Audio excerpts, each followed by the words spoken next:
Hello friends, welcome to grow with we. I hope कि आप सभी की सीटेट प्रिपरेशन अच्छी चल रही होगी। आप लोग बहुत अच्छे से रिवीजन कर रहे होंगे और प्रीवियस ईयर क्वेश्चंस की प्रैक्टिस कर रहे होंगे। आज की वीडियो आप लोगों के लिए बहुत ज़्यादा इंपॉर्टेंट होने वाली है। ठीक है, सो ये थंबनेल या स्क्रीन देख करके आप समझ पा रहे होंगे कि मैं यहाँ पर क्या डिस्कस करने वाली हूँ। बहुत ज़्यादा इंपॉर्टेंट वीडियो होने वाली है। वीडियो अच्छी लगे तो प्लीज़ लाइक कर देना, और जो भी फ्रेंड्स हैं ये रिक्वेस्ट करना चाहूँगी, मैं वैसे शेयर का आपसे बोलती नहीं हूँ, बट आज की वीडियो जो है प्लीज़ सभी तक शेयर कर देना जो भी एस्पिरेंट सीटेट की प्रिपरेशन कर रहे हैं। अब देखिए, ये वीडियो मैंने किस बेसिस पर बनाया है। मैंने आप लोगों को जो है कम्युनिटी पोस्ट पर पूछा था कि आपके जो है प्रीवियस ईयर क्वेश्चंस या फिर जो भी आपने मॉक टेस्ट कहीं से लिए हैं या फिर आप प्रीवियस ईयर क्वेश्चंस की प्रैक्टिस कर रहे हैं, तो पूरा सेट्स आपने लगाया है, तो आपके कितने मार्क्स जो है आ रहे हैं, है ना। और मैंने ये चीज़ टेलीग्राम पर भी पूछी हुई है। तो मुझे जो मोस्टली जो वोट ज़्यादातर लोगों के मिले हैं वो मिले हैं 80 to 90। ठीक है, 80 से 90 के बीच में जो है उनके मार्क्स आ रहे हैं। 1 मिनट में इसका कलर चेंज कर लेती हूँ, ब्लैक कलर सही रहेगा। ठीक है, सो ठीक है। तो यहाँ पर देखिए, मैंने जो पोल डाला है उसमें मैंने देख रहा है कि 80 से 90, 80 से 90 के बीच में जो है आपके क्या आ रहे हैं, मार्क्स आ रहे हैं बहुत से लोगों के। ठीक है, बाकी कुछ लोगों ने जो है 100 प्लस भी किया है। ठीक है, और कुछ लोगों ने 110 प्लस भी किया है, और एक लोग ने तो जो है 130 प्लस किया है। तो बहुत अच्छी बात है।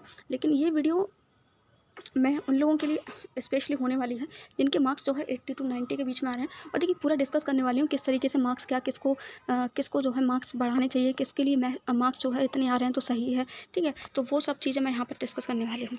सो स्टार्ट करते हैं। देखिए, सबसे पहले मैं आपको बता देती हूँ कि हो सकता है ये चीज़ें जो मैं आपको बता रही हूँ, हो सकता है किसी और ने भी आपको ये चीज़ें बताई हों। ठीक है, लेकिन कमी क्या है आप लोगों में कि आप लोग फॉलो नहीं करते हैं। ठीक है, जो भी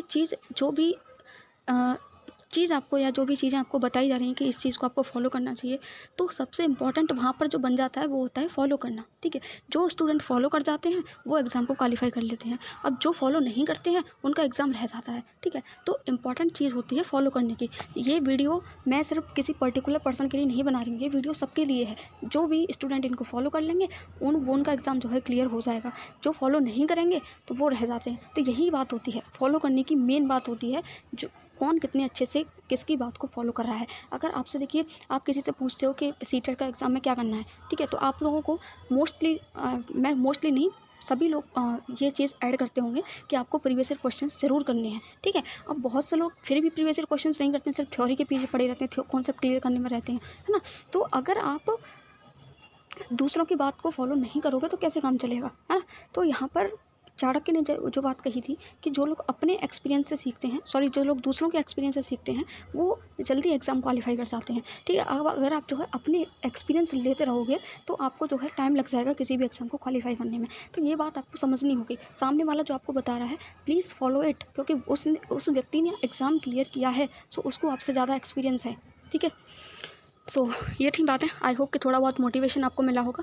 सो अब डिस्कस करती हूँ किस तरीके से जो है। देखिए, अब जो लोग, सबसे पहले मैं बात कर लेती हूँ यहाँ पर कि जो लोग जो है 80 से 90 के बीच में आ रहे हैं उनको करना क्या है। ठीक है, ये आप लोग बाउंड्री पर हो। ठीक है, देखिए, अगर आप OBC ST से हैं तो आपको जो है 82 मार्क्स पर आप पास हो जाते हैं। ठीक है, चाहे पेपर 1 हो चाहे सीटेट का पेपर 2 हो, दोनों के लिए बात कर रही हूँ।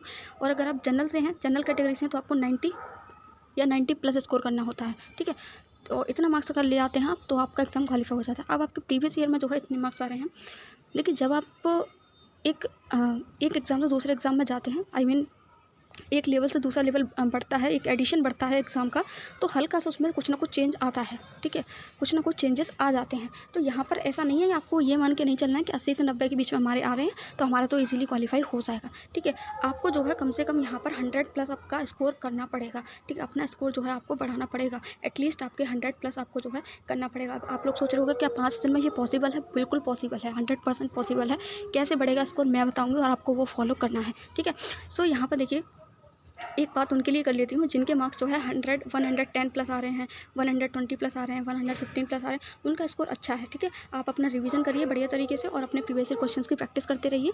ठीक है, और ज़्यादातर हो सके तो फुल सेट्स लगाइए, क्योंकि आपका जो एग्ज़ाम आ रहा है उसमें सारे ही सेक्शन आपको एक साथ अटैम्प्ट करने होंगे। तो अब इस टाइम पर आकर के जो है आप पूरे फुल जो टेस्ट होते हैं उनको अटैम्प्ट करिए प्रीवियस ईयर के। ठीक है, क्योंकि यहाँ इससे जो है आपके बैठने की भी थोड़ी हैबिट हो जाएगी, 2-2.5 घंटे आपको वहाँ बैठना है, एग्ज़ाम देना है और ये चीज़ आप करके जाएँगे तो वहाँ आपको कुछ नया नहीं लगेगा। ओके, सो अगर आपके इतने मार्क्स आ रहे हैं तो आपको टेंशन लेने की ज़रूरत नहीं है, आप ईज़िली क्वालीफाई कर पाएँगे एग्ज़ाम को। ओके, क्योंकि जो चीज़ें हैं वही जो चीज़ें आपने पढ़ी हैं, प्रीवियस ईयर क्वेश्चंस की प्रैक्टिस की है, तो और इतने मार्क्स अगर आपके आ रहे हैं तो इसका मतलब है कि आपके कॉन्सेप्ट भी क्लियर हैं, आप क्वेश्चंस को अच्छे से सॉल्व भी कर पा रहे हैं और आप एग्ज़ाम में भी अच्छा कर पाएँगे। ठीक है, सो आपको बिल्कुल भी डरने की ज़रूरत नहीं है, आपका जो सीटेट है आराम से क्लियर हो जाएगा। अब जिन लोगों के 80 टू 90 के बीच में आ रहे हैं, टेंशन लेने की बात उनके लिए है, बट उनके लिए भी बिल्कुल टेंशन लेने की ज़रूरत नहीं है, क्योंकि मैं जो बताने वाली हूँ वो आपको फॉलो करना है और आपका जो मार्क्स हैं वो भी बूस्ट हो जाएंगे। ठीक है, 100+ आप इजीली कर पाएंगे। कैसे करना है वो सुनिए, यहाँ पर एग्जाम्पल के थ्रू मैं आपको यहाँ समझाऊंगी। मैं एग्जाम्पल लेती हूँ CDP का। किसका? CDP का। मान लीजिए आपके CDP में आपने कोई सेट लगाया, आपके CDP में उसमें आए 30 में से 25। मैं हर सब्जेक्ट का यहाँ पर लिख देती हूँ अपने तरीके से। ठीक है, हिंदी में मान लीजिए आपके आए यहाँ पर 30 में से 22। ठीक है, इंग्लिश में आपके आए यहाँ पर, ये आप अपने अकॉर्डिंग देखना कि आपके कितने मार्क्स आ रहे हैं। 30 में से 19। ठीक है, और मैथ्स में आपके यहाँ पर आए हैं 30 में से 16, क्योंकि कुछ लोगों का मैथ्स वीक भी होता है। ठीक है, और बाकी आप अपने अकॉर्डिंग देख सकते हो, इतना मैंने दिखा दिया है आपको। ठीक है, एक एग्जांपल ले रही हूँ बस मैं एक। सो यहाँ पर मान लीजिए आपके 30 में से 16 आए हैं मैथ्स में। ठीक है, तो देखिए यहाँ पर क्या होता है कि ऐसा तो नहीं है कि आपका कि सेक्शनल कट ऑफ है कि CDP अलग क्वालिफाई करना है कि हिंदी अलग क्वालिफाई। आपको 150 में से ऑल ओवर 90 मार्क्स लाने हैं, 90+ स्कोर करना है। ठीक है, सो आपको बाउंड्री पर नहीं रहना है, आपको ये अनसर्टेनिटी नहीं रखनी है कि पता नहीं मेरा एग्ज़ाम क्लियर होगा कि नहीं होगा। एकदम कॉन्फिडेंस के साथ जाना है, ऐसी तैयारी करनी है, कॉन्फिडेंस के साथ जाना है कि हाँ मेरा एग्ज़ाम क्लियर हो जाएगा, इस तरीके से, है ना। तो देखिए यहाँ पर कोई ना कोई सब्जेक्ट मुझे लगता है 100% आपको कोई ना कोई सब्जेक्ट स्ट्रॉन्ग तो रहा ही होगा, है ना। हो सकता है आपका CDP स्ट्रॉन्ग हो सकता है आपका हिंदी स्ट्रॉन्ग हो सकता है आपका इंग्लिश स्ट्रॉन्ग हो। ठीक है, अब आपको फोकस कहाँ करना है? फोकस करना है आपको वीक वाले पॉइंट पर, यानी कि जो आपका वीक एरिया है, जो आपका वीक सब्जेक्ट है। मान लीजिए आपके इंग्लिश में मार्क्स कम आ रहे हैं, तो आपको ये देखना है कि इंग्लिश में मैं मार्क्स को कैसे बढ़ा सकती हूँ या कैसे बढ़ा सकता हूँ। अगर आपके पेडागोजी में मार्क्स कम आ रहे हैं तो आप पेडागोजी को पढ़िए, पेडागोजी के कॉन्सेप्ट्स पढ़िए, पेडागोजी के क्वेश्चंस को रिवीजन कीजिए। जितना प्रीवियस ईयर क्वेश्चंस रिवाइज कर लेंगे, देखिए प्रीवियस ईयर क्वेश्चन से बेस्ट कुछ नहीं है, जितना हो सके प्रीवियस ईयर क्वेश्चंस की प्रैक्टिस कीजिए। बहुत सारे प्रीवियस ईयर क्वेश्चंस हो चुके हैं तो, है ना। ऐसे ही अगर आपको ऐसा लग रहा है कि हिंदी में मैं कुछ और मार्क्स बढ़ा सकती हूँ, ग्रामर पढ़नी है, ग्रामर पढ़ो, कुछ भी करो 5 दिन में। जहाँ से नंबर कट रहे हैं उसी चीज़ पर काम करो। ठीक है, जिस एरिया में नंबर कट रहे हैं, कोई कॉन्सेप्ट क्लियर नहीं है, उस कॉन्सेप्ट से नंबर कट रहे हैं, उस कॉन्सेप्ट से रिलेटेड क्वेश्चन नहीं समझ पा रहे हो आप, वो कॉन्सेप्ट द्वारा पढ़ो, है। तो जो चीज़ जहाँ कमी है उस चीज़ में सुधारो, उस चीज़ को सही करो। ठीक है, तो देखिए जो नंबर आपके अभी 90 आ रहे थे, 80 टू 90 के बीच में, और सुधार अगर आप सभी सब्जेक्ट्स में ऑब्जर्व करोगे कि कहाँ मुझे सुधार करने की ज़रूरत है, तो 10 नंबर आपके इजीली बूस्ट हो जाएंगे, आप आराम से जो है बूस्ट कर पाओगे। तो अभी इन 5 दिनों में आपको क्या करना है, जो तैयारी आपकी थी वो उसको रहने दीजिए, है ना। वो तैयारी तो आपकी है, ठीक है, बहुत अच्छी हो गई है, मुझे पता है। प्रीवियस ईयर क्वेश्चंस भी आपने किए हैं, रिवीजन भी आपने किया है, तभी आपके जो है इतने मार्क्स आ रहे हैं 80 टू 90 के बीच में। ठीक है, अब आपको नंबर्स को अगर बूस्ट करना है, अगर नंबर को बढ़ाना है, तो यही टेक्निक जो है आपको अप्लाई करनी होगी, जो मैंने अप्लाई की थी। आपको जो है अपने वीक पॉइंट पर काम करना है, ये देखना है कि किस चीज़ में आपके मार्क्स कट रहे हैं। ग्रामर की वीडियो मैंने अपलोड की हुई है जिसमें सारे प्रीवियस क्वेश्चन इंक्लूड किए हुए हैं, उसको देख लीजिएगा। ज़्यादा ग्रामर पढ़ने की ज़रूरत नहीं है, कुछ भी छोड़ के नहीं जाना है। ठीक है, सबसे इंपॉर्टेंट बात है, छोड़ के नहीं जाना है। ठीक है, एक मार्क्स की इंपॉर्टेंस होती है जब आपका एग्जाम क्लियर नहीं होता है।